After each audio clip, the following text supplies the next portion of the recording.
Hi everyone, welcome back to PC Error Detective. Today, I'm going to show you exactly how to join domain in Windows 10 and make your computer part of a network easily. Step 1. Open the Settings app by clicking the Start menu and selecting Settings.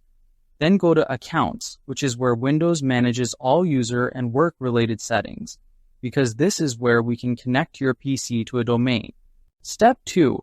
Click on Access Work or School from the left-hand menu.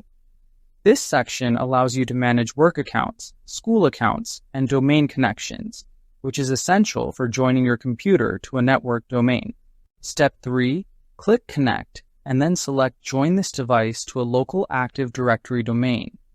This tells Windows that you want to add your computer to a specific network domain managed by your organization. Step 4. Enter the domain name provided by your network administrator and click Next.